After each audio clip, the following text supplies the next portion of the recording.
We dismiss history at our peril. Liberty Nation Radio with Mark Angelides. Hello and welcome to Liberty Nation Radio, heard coast to coast on the Radio America Network. I'm your host, Mark Angelides. On today's special edition, we're going to be talking the hurdles that Joe Biden faces if he wants to win the White House this coming November. And we're joined by a very special guest, Tim Donner, to do that.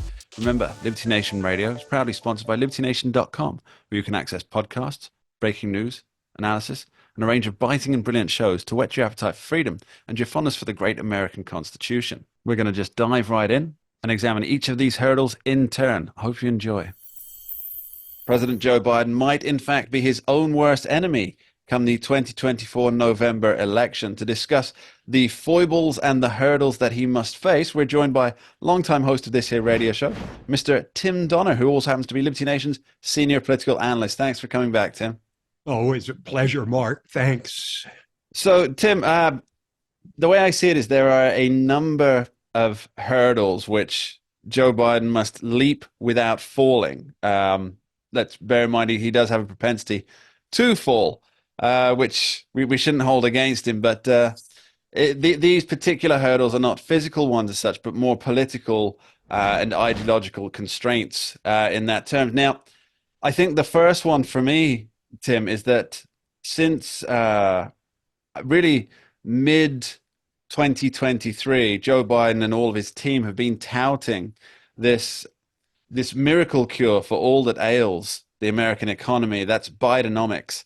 And then from around the beginning of November, it just seemed to disappear. Now, Joe Biden did mention it, I think, once or maybe one time since November, which is now more than 2 months or 2 months gone. But nobody else in the administration is talking Bidenomics. Why is that? Right. Well, it's Karine Jean-Pierre actually brought it up again 2 or 3 days ago, though you sense that she wasn't actually authorized to use that term because they haven't really used it for a couple of months, and for good reason. It's a joke. And nobody believes there really is such a thing as Bidenomics. Now, what the administration is trying to do is point to the gross numbers of unemployment. An indicator would stop being relevant at least a decade ago because of the number of people leaving the workforce. A growth rate is acceptable. A recession is apparently looking like it's going to be avoided. And yet people don't feel that at all for one simple reason. They go to the grocery store, they go to the gas station, and they pay their home heating bill. And they're not happy. And this hits the closest to home. And Joe Biden is either unwilling or unable to do anything about it because he can't sell his own program. He's tried to. He's got a lot of good economic indicators, and yet nobody's buying it. His approval on the economy is like 25 points underwater. That's quite a shocking figure, especially seeing as he has sorry, let me rephrase that. Members of the White House team have asked, perhaps even gone so far as to demand, that the Fourth Estate covers the economy better and passes the message on better. And they have. It's not as though they've suddenly found some morals and decided, oh, we can't be salesmen for a sitting president. They've tried to sell it.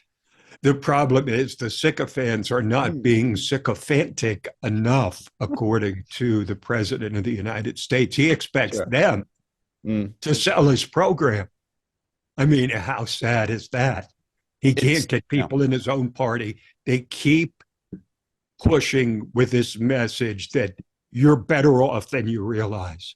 People don't take kindly to that. They know the circumstances of their life. And all the other indicators on inflation that it's going down don't really amount to a hill of beans when you're paying astronomical prices at the grocery store, at the pump, and for home heating. It's just that simple. Pocketbook issues. Well, I want to pick up on something you said there, Tim. I think it's really important is you mentioned how inflation's coming down. Now, this is something that Joe Biden, or the people who control his Twitter account, his X account, sorry, um, You're have put forgiven. out that it's manufacturers and the market that are artificially keeping prices high now that inflation is coming down, which is a complete fabrication and a twist of reality.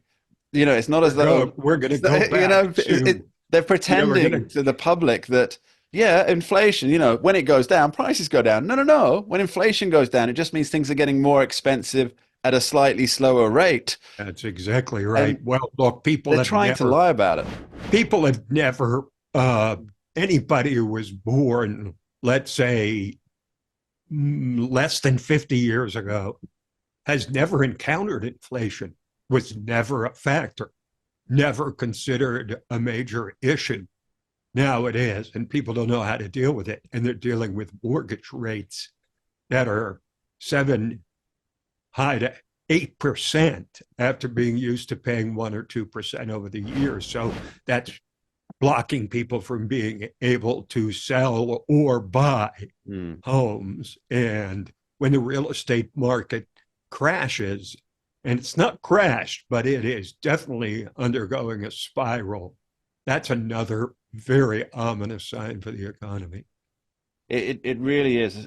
I think the idea of owning a home, we have talked about this briefly before on this show, Tim. It's really the idea that you can have your little plot of land and you own it. That's the American dream, right? And then that you're safe and it's not going to be taken from you by some military junta or uh, socialist communist uh, leader Dictator. dictator who decides that, well, private property, well, that's just exploitative, which happens more often even in the modern world than you might think. In other uh, words, property is theft. yeah, That's yeah. their view. Property is theft. Nobody should be allowed to own anything privately. I wonder how many people that are out there, demonstrating for Hamas and calling against an Israeli genocide are even aware of any of these facts. I Very suspect few, not. but back to the point there is that owning your home, having your castle, as we might say in England, every man's home is his castle. Owning your Yes. own castle, and yes, I am giving some people out there in the back 40 some ideas about castles. Um, that's the American dream, right? You have your home, you can raise your family there, maybe grow a couple of vegetables on the back, just off the back porch. That's Well, not happening anymore. I don't think that American It's a dream is myth. hardly even alive Mm. anymore. And it slipped away slowly, almost without us realizing it. And I think the word for the economy now may be depressed. People are depressed about how many stories I've heard from people who have taken their groceries, brought it to the checkout counter, and had to put 3 or 4 items back because it was so expensive. That reflects directly on the president, and so does a high price at the gas pump, which has come down. But again, they're trying to take credit for bringing down something that they created. Yeah, yeah. I think of the Liberty Nation cartoonist Tom Stiglitz, who is just so immensely talented. And the first cartoon he did from us was Joe Biden saying, "Elect me to a second term, and I will fix all the problems I created in the first term." Yes, that still remains one of my favorite Tom Siglitz Yes, cartoons. I agree. But yeah, it's very much the Big Brother party line, isn't it, from George Orwell's 1984, where he's asking them to believe the two contradictory things, like, oh, we're increasing chocolate rations to 15 grams when the week before it was 20 grams. And the party believers, they go, oh, isn't that wonderful? The party's increasing us by 5 grams. Ah, yep, People are ruled by rhetoric, right? there's a If you fact. if you package something correctly, you can convince an awful lot of people who don't have in-depth knowledge of any particular issue, right? Well, let's see if we can continue that rhetoric talk when it comes to the border. Tim Donner will be back right after this break. Listeners, don't go anywhere. We dismiss history at our peril. Liberty Nation Radio with Mark Angelides.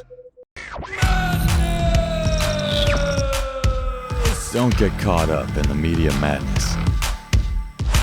Join our movement for free thinking and free speech at libertynation.com. Publishing news and analysis 24/7 with original articles by our team of authors who tell it like it is. Join us each week for online TV shows, The Uprising Podcast, and Liberty Nation Radio. We believe in free thinking and free speech. We are libertynation.com.